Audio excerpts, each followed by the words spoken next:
Didn't rehearse this at all, so please just kind of bear with me. I'm gonna fly by the seat of my pants. Car's still not fixed. Working on it though, so still stranded at home. Decided to just keep talking, just because this has kind of been my out for the past couple days.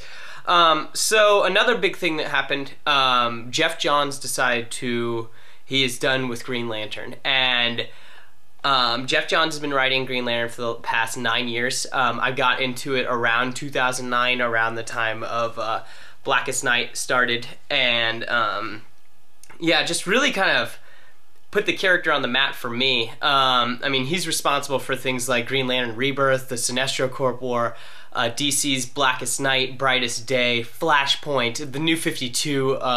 The man has really just moved up the chain in DC writing. Like, I think he's good. There are mixed reviews about him, but anyway. What came out this week was Green Lantern issue 20, which is just a giant book that that just kind of wraps up everything in the Green Lantern universe. I don't know. I mean, I guess I want to talk about it for a second. Just so you know, there's going to be some spoilers, just because, yeah. I don't know how many of you will actually go out and read this, but I totally think it's worth a read. I actually got out of Green Lantern about 6 months ago because with the New 52 and War of the Green Lanterns ending, and then New 52 starting, Sinestro actually became our Earth's Green Lantern. And the book followed him around, and how he was kind of just, Hal Jordan was like a sidekick. So that was really neat, because Sinestro is probably my favorite Green Lantern character. But then about 6 months ago, he got kind of pushed out of the equation, and a new Earthling named Simon became the Green Lantern. I was just kind of like, forget that. And then I heard that 20 was going to be John's last book. So, and I saw on the cover of 19. It says, like, when all else fails, pick fear, and it shows Sinestro picking up a yellow lantern again on the cover, and I was like, oh my gosh, I gotta read this. This looks amazing.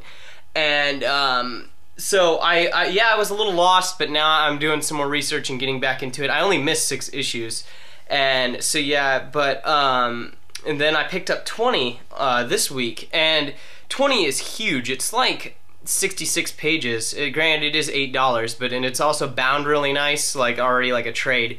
And you just get, like, really it's just kind of Johns' last hurrah. He kind of picks out anything cool that you wanted to see that he didn't really get a chance to put in there. He just found a way to put it in there, like yeah, spoiler. But Sinestro takes in Parallax, which is just that was the end all for me. I was like, oh my gosh. He just sucked up the embodiment of fear, and then in turn even controlled it. Hal Jordan's also controlling Necron, the villain from the Blackest Night, because Hal Jordan gets killed, so he becomes a Black Lantern and is able to control it, which is just incredible.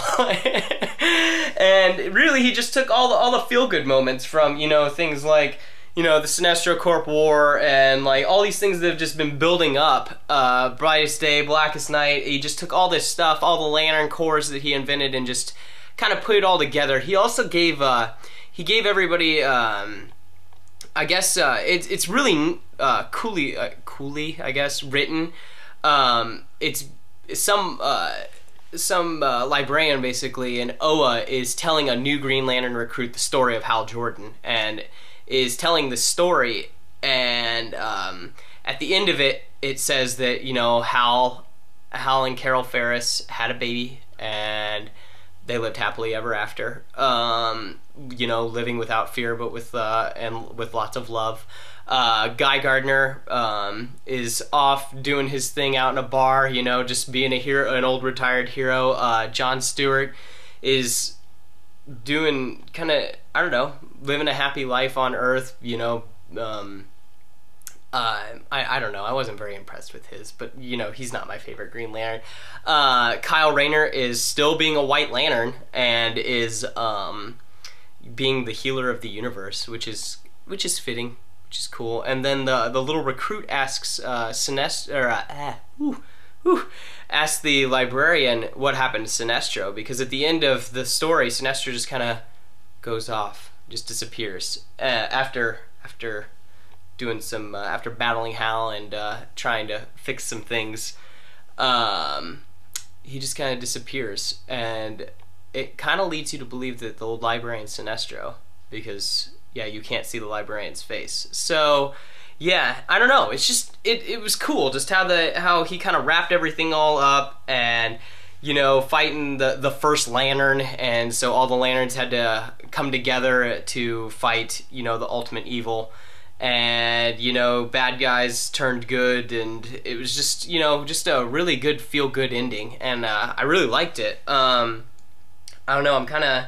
I think it's interesting that he's already written the, you know, the future for DC, but or for the Green Lanterns, but I mean, you know, the Book of Oa can change, I guess. But really, I just want to say thanks to Geoff Johns, because I mean, because of him, you know, I got into Green Lantern, and you know, really, he's one of my favorites. Hal Jordan's definitely not my favorite Green Lantern, but I mean, just you know, good times, and I got into artists like Ethan Van Schaver and Ivan Reis and or Shiver. I don't know. I never pronounce his name right. I'm sorry.